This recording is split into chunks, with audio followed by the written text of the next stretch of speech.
So how can you break the profitable growth ceiling?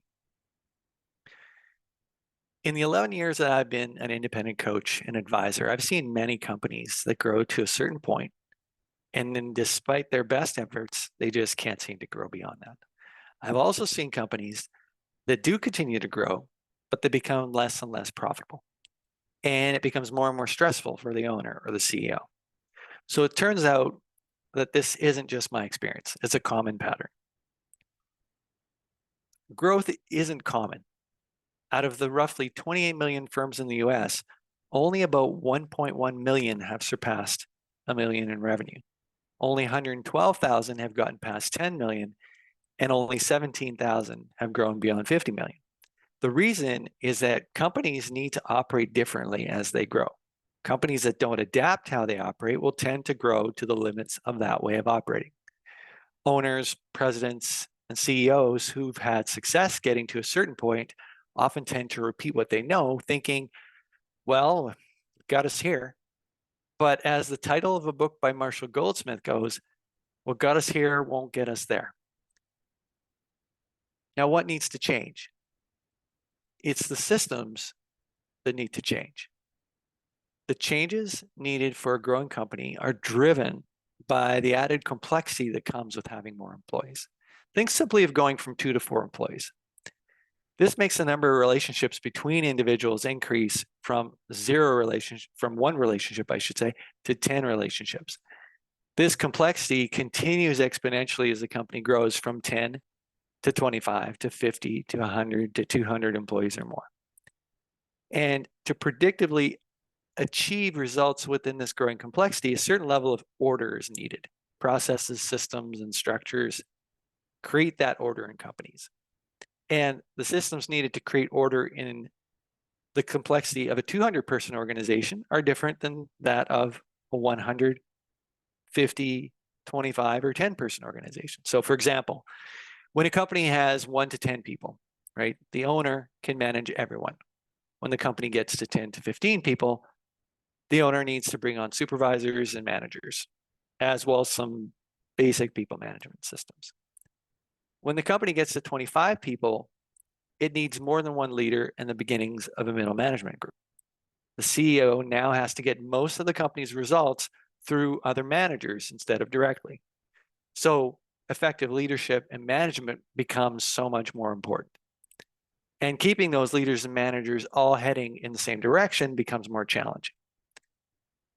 Strategy, goals, priority setting become critical along with meeting rhythms to keep everything on track. Now, when companies hit 60 employees, they've already had to implement project management processes to get new systems fully implemented. Now they often have to revamp their competitive strategy because now they're more visible in the market and they're going to be more of a deliberate target of their competitors. At about 95 employees, another layer of middle management is usually needed, making new employees more disconnected from the top level decisions. This is when we need new systems to monitor and improve employee buy-in and engagement. At about 160 employees, the size and complexity of the organization starts to make it more resistant to change, and it often becomes less profitable as its costs go up and its products start to lag the market. Other systems and processes are needed to speed up getting new and more profitable offerings to market. So we can see how this evolves over time and with the growth of a company that the systems need to change. Now, any company within one stage will usually hit a ceiling if they keep doing things the same way they always have. Companies that don't make the right changes, or if they aren't successful in making those changes, they will fall into what we call a valley of death. Valleys of death are where the leadership makes big investments, but they don't work out. So the company doesn't move beyond that stage.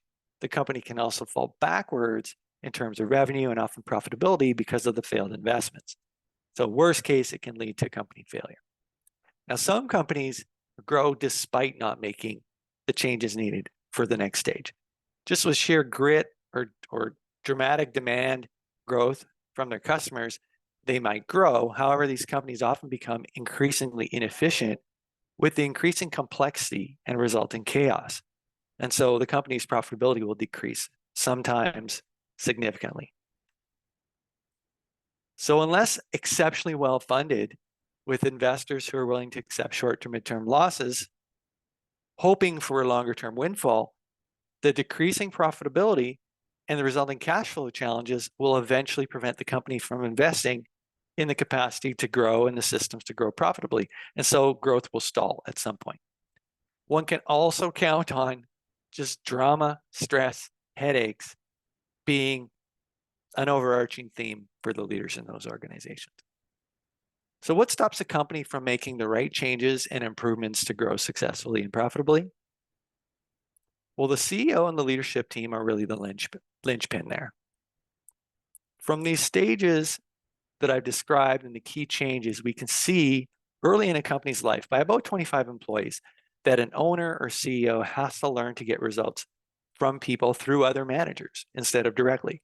That means the changes and improvements that the company makes will depend on the CEO working with those top level managers as a team, a leadership team, or you might call it a management team, executive team, whatever you want to call it. And very often leadership teams in mid-sized companies are working in silos. They're working at cross purposes. They often are too focused on the day-to-day. So the big projects to move the company forward and to implement those systems we talked about often don't get done, or they aren't done right. The result is the company doesn't identify or successfully implement the right processes, systems, and structures to handle the increasing complexity of a growing company. Now it's the CEO's job to pull their leadership team together, get them all going in the same direction, moving in lockstep, making the needed changes and improvements to enable the broader team, the frontline employees, to keep growing. And a leadership team is always evolving. It's not static.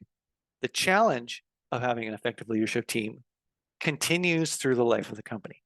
New leaders come and go, markets evolve, systems need to change, and so the capabilities of the leaders and the team need to evolve as well.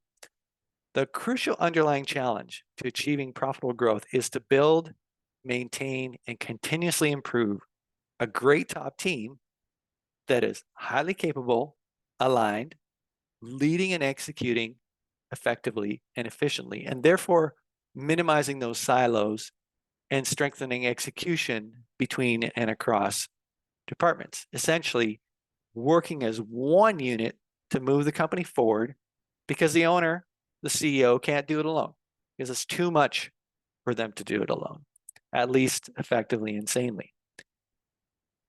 So you'll hear more about that in my next video, my next 5-minute growth video.